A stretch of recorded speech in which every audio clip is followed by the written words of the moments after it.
आपण ମାନଙ୍କ ଭିତରୁ କିଏ କହିପାରିବ ଯେ ଆଜି କ'ଣ କ'ଣ ଆଇଟମ୍ ହେଇଛି ତା ପାଇଁ ଗୋଟେ ପ୍ରାଇଜ୍ ରଖାହେଇଛି? ସମସ୍ତେ ହାତ ଟେକନ୍ତୁ। ଯିଏ ଫାଷ୍ଟ ଆସିବ ଯିଏ ଆଗ ଆସିବ ସବୁତକ ଆଇଟମ୍ ପାଇଦେବ, ତା ପାଇଁ ଗୋଟେ ପ୍ରାଇଜ୍ ଅଛି। ଆମର ହାତରେ ଗୋଟେ ପ୍ରାଇଜ୍ ଅଛି। ଜଲ୍ଦି ଆସନ୍ତୁ, ଜଲ୍ଦି। ପ୍ରଥମେ କହନ୍ତୁ ଏ ବୋର୍ଡରେ ଯାହା ଲେଖା ହେଇଛି କ'ଣ ଲେଖା ହେଇଛି? ହଁ ନାଇଁ ନାଇଁ ତାପରେ ଲେଖା ହେଇଛି ଶାଢ଼ୀରେ କ'ଣ ଲେଖା ହେଇଛି? କିଏ କହିପାରିବ?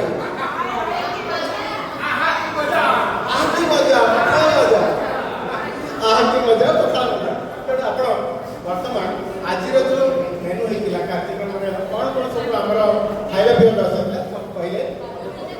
ପ୍ରଥମ ପୁରସ୍କାର ପ୍ରଥମେ ହେଇଥିଲା ଦହି ପଖାଳ, ଦେଖନ୍ତୁ ସବୁ ଦହିବରା ହେଇଥିଲା, ଆଳୁଦମ, ମଟର ଘୁଗୁନି, ଛାସ୍, ଦହି ପଖାଳ, ଛୁଙ୍କ ପଖାଳ, ତାପରେ ଶାଗ ମୁଗ, ବଢି ଚୁରା, ଆଉ ଗୋଟେ ଚିଙ୍ଗୁଡ଼ି ଘାଣ୍ଟ, ମାଛ ଭଜା, ଚିକେନ କଷା, ଆଉ କ'ଣ ମସରୁମ ପକୋଡ଼ା ହେଇଥିଲା, ପନିର ଚିଲି ହେଇଥିଲା, ଆଳୁ ଚକଟା ହେଇଥିଲା, ସାଲାଡ ହେଇଥିଲା, ମିକ୍ସଚର ହେଇଥିଲା, ପିଆଜ ହେଇଥିଲା, କଞ୍ଚା ଲଙ୍କା, କାକୁଡି, ଗାଜର, ବାଇଗଣ ଭଜା, ଏତିକି ହେଇଥିଲା। ଆଜ୍ଞା ଗୋଟେ ମିନିଟ୍ ମ୍ୟାଡ଼ାମ୍ ଗୋଟେ ମିନିଟ୍ ଯଦି ଆପଣ ଛାଡ଼ି ଦେଇଛନ୍ତି ତାହେଲେ ଆଉ ଜଣେ କହିବେ କହିଲେ ଆପଣମାନେ ସମସ୍ତେ ରାଜି ନା ଆଉ କ'ଣ ରହିଗଲା? କ'ଣ ରହିଲା? ଜଲ୍ଦି କୁହନ୍ତୁ କେମିତି ଅଛନ୍ତି?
ସବୁ ଆଚ୍ଛା ଦହି